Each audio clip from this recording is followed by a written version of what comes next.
a record number of business and government leaders have all gathered in Davos for the World Economic Forum's 3-day summit to pore over challenges ranging from emerging cybersecurity with the advent of AI to a global economic slowdown and environmental concerns. So let's go straight over to Shereen Bhan, who is joining us live from Davos. Shereen, hi. What is the mood like? Take us through the Indian companies in attendance. Well, thanks very much, guys. If you hear a lot of ambient noise above my voice, well, it's just the snow machines doing their thing because there's been a lot of snow overnight here in Davos. So people are clearing out the roads at this point in time so that people can make it to the Congress Center, which is where all leaders will congregate at the start of the 54th meeting of the World Economic Forum.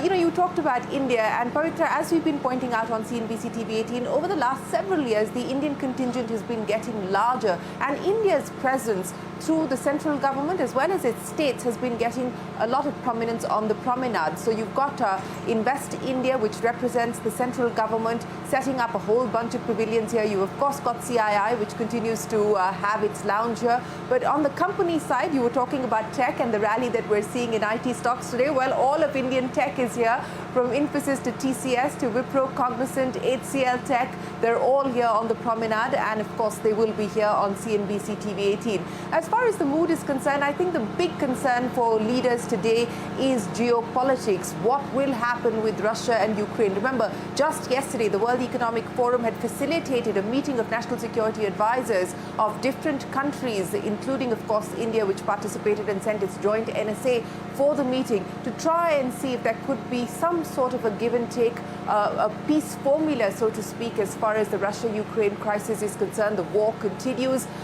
So geopolitics continues to be center stage as the key risk. The fear is that the Middle East tensions could perhaps escalate, and there could be a further regionalization of the tensions, and that is something that leaders are watching very, very closely. But on the plus side, and there is a plus side, the hope is that the global economy has actually been far more resilient than most people had expected and has done better than most people had expected as well. So, whether we talk about the US, the possibility of a recession when we met here in Davos was very high last year. But today, everyone is talking about a soft landing at best and not a hard landing for the US economy. Even as far as emerging markets are concerned, 2023 turned out to be a fairly benign year for emerging markets, including markets where the debt levels are significantly high. So on the plus side, the mood is that the economy may be more resilient, or the hope is that the economy will prove to be more resilient. The question that is being asked here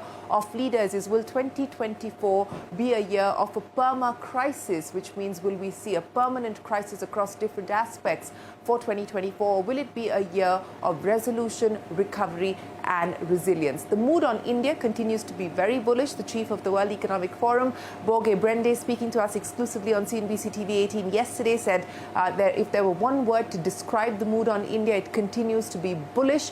And that is the hope that we will continue to draw in funds as global portfolios are rebalanced, as people cut down their exposure to China, that fund flow will make its way into India. That certainly is the hope and the expectation. But we've got a lot of exciting headliners here for you. We've got a lot of guests joining us to take all of these conversations forward. So we will come back to you, Pavitra, shortly as we start our conversations here this morning.